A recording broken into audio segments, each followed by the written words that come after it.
Saat kamu mulai terjerat pinjol dan kondisi kamu pelan-pelan masuk ke fase galbay atau gagal bayar, mungkin kamu berpikir masalahnya cuma soal uang, tentang tagihan, tentang jatuh tempo, tentang angka yang harus dibayar. Tapi sebenarnya ada sesuatu yang berubah, jauh lebih dari itu. Cara kamu berpikir pelan-pelan mulai berubah. Hal-hal kecil yang dulu biasa saja sekarang terasa berat.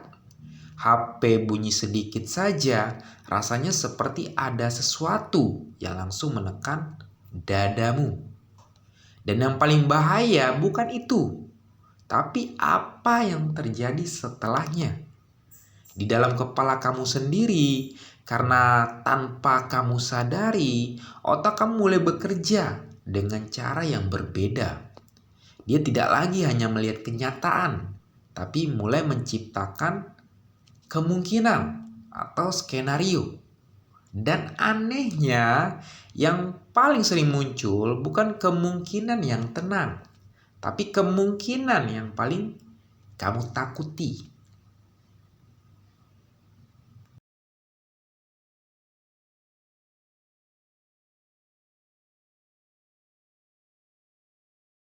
Coba kamu ingat, sejak kamu mulai ada masalah dengan pinjol, hubungan kamu dengan HP berubah. Dulu mungkin biasa saja. Sekarang setiap bunyi notifikasi langsung bikin kamu waspada. Bukan karena kamu tahu isinya apa, tapi karena kamu takut kemungkinan isinya apa. Dan di situ sebenarnya kamu belum membaca apa-apa, belum ada kejadian nyata. Tapi tubuh kamu sudah bereaksi. Jantung kamu sedikit lebih cepat. Napas kamu berubah, pikiran kamu langsung aktif, dan kamu sadari kamu sudah masuk ke dalam satu siklus reaksi sebelum realita. Di titik ini, otak kamu tidak lagi sekedar merespon. Dia mulai memprediksi, mulai membuat cerita, mulai menyusun kemungkinan demi kemungkinan. Kalau nanti ditagih gimana? Kalau mereka terus hubungi gimana? Kalau ini sampai ke orang lain gimana? Dan yang menarik, semua itu belum terjadi. Tapi otak kamu tidak peduli. Karena bagi otak, kemungkinan ancaman tetap diproses seperti ancaman nyata. Dan disitulah kamu mulai merasa seolah-olah kamu sedang menghadapi sesuatu yang besar. Padahal secara realita kamu masih diam di tempat yang sama. Banyak orang di fase ini merasa mereka sedang berpikir, padahal sebenarnya tidak. Yang terjadi bukan proses berpikir yang tenang, tapi reaksi emosional yang berulang. Setiap skenario yang muncul tidak kamu evaluasi dengan logika, tapi langsung kamu rasakan, langsung kamu percaya. Dan itu yang membuat batas antara pikiran dan kenyataan menjadi kabur. Semua terasa sama kuatnya, semua terasa sama nyatanya. Padahal sebagian besar hanya terjadi di dalam kepalamu. Maka kamu merasa capek bukan karena aktivitas kamu banyak, bukan karena kamu terus bergerak, tapi karena pikiran kamu tidak pernah berhenti. Bahkan saat kamu diam, bahkan saat kamu mencoba istirahat, kepala kamu tetap berjalan, mengulang skenario, memperbesar kemungkinan, mencari hal-hal yang belum tentu terjadi. Dan itu terjadi terus tanpa kamu sadari, tanpa kamu minta. Dan di situ kamu mulai merasa lelah tanpa tahu kenapa. Yang jarang disadari, otak manusia tidak dirancang untuk selalu tenang. Dia dirancang untuk bertahan, untuk mendeteksi ancaman, untuk memastikan kamu siap terhadap kemungkinan terburuk. Dan saat kamu berada di situasi seperti galbay atau gagal bayar, otak kamu menganggap ini sebagai ancaman. Jadi dia bekerja lebih keras, lebih sensitif, lebih reaktif. Masalahnya, dia tidak membedakan dengan jelas mana yang benar-benar terjadi dan mana yang hanya kemungkinan. Dan disitulah semua terasa berat, teman-teman. Ya. Kalau kamu sampai di titik ini dan kamu merasa ini menggambarkan apa yang kamu alami, kamu tidak sendiri. Dan kalau kamu mau pelan-pelan memahami pikiran kamu dan keluar dari tekanan ini, subscribe channel ini. Kita pelan-pelan jalan bareng mencari solusi.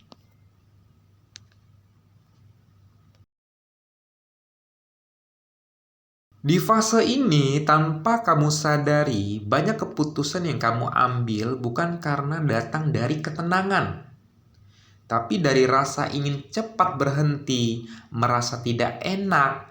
Kamu benar-benar lagi mikir, ini keputusan terbaik atau tidak. Yang kamu pikirkan cuma satu, gimana caranya biar rasa ini berhenti. Dan disitulah sering terjadi kamu mengambil langkah yang sebenarnya tidak kamu inginkan. Bukan karena kamu tidak tahu, tapi karena kamu sudah terlalu lelah untuk terus menahan tekanan di kepalamu sendiri. Dan akhirnya kamu memilih sesuatu yang memberikan rasa lega sesaat secara instan. Walaupun kamu tahu ini mungkin akan menambah masalah nantinya. Setelah itu, kamu mungkin merasa sedikit lebih tenang, sedikit lebih ringan, tapi hanya sebentar. Karena tidak lama kemudian, pikiran kamu mulai lagi, mulai mengulang, mulai mencari kemungkinan baru. Dan tanpa kamu sadari, kamu masuk ke pola yang sama lagi. Takut, bereaksi, mencari lega, tenang sebentar, lalu ulang lagi, dan siklus itu berjalan terus-menerus. Bukan karena kamu lemah, tapi karena otak kamu sedang mencoba melindungi kamu dengan cara yang justru membuat kamu semakin lelah. Di titik tertentu, kalau kamu mulai memperhatikan dengan jujur, kamu akan sadar satu hal, teman-teman.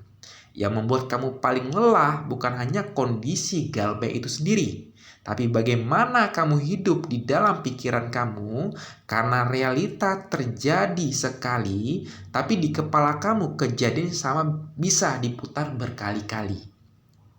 Dipikirkan dan berbagai kemungkinan, ya. Dibesarkan, ditambah, dan dirasakan ulang. Dan itu jauh lebih melelahkan dibanding kejadian aslinya.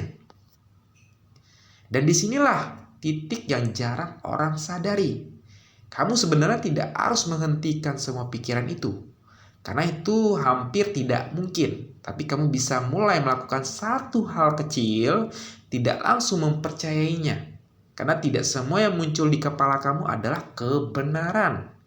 Sebagian hanya reaksi, sebagian hanya ketakutan, sebagian hanya kebiasaan berpikir yang berulang. Dan saat kamu mulai melihat itu, ada sedikit jarak yang terbentuk antara kamu dan pikiran kamu sendiri. Tenang itu bukan berarti semua masalah langsung hilang, bukan berarti semua selesai. Tapi saat kamu mulai tidak bereaksi berlebihan terhadap semua pikiran kamu, beban itu pelan-pelan berkurang, teman-teman.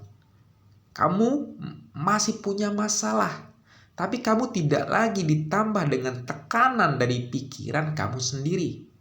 Dan itu sudah membuat semuanya terasa sedikit lebih ringan, sedikit lebih bisa dijalani, teman-teman. Kamu mungkin merasa kamu sendirian di fase ini, merasa seperti tidak ada yang benar-benar mengerti apa yang terjadi di dalam kepala kamu. Tapi sebenarnya banyak orang sedang ada di titik yang sama. Capek, bukan karena hidupnya yang bergerak cepat, tapi karena pikirannya yang tidak pernah berhenti. Dan kalau kamu sampai di bagian ini, dan kamu merasa ini adalah kamu, itu berarti kamu sudah mulai sadar. Dan itu langkah pertama yang paling penting. Kalau kamu mau, kita bisa pelan-pelan belajar bareng, memahami pikiran ini, bukan melawannya. Subscribe channel ini bukan cuma untuk ditonton, tapi untuk pelan-pelan keluar dari tekanan dan jeratan pinjaman online ya.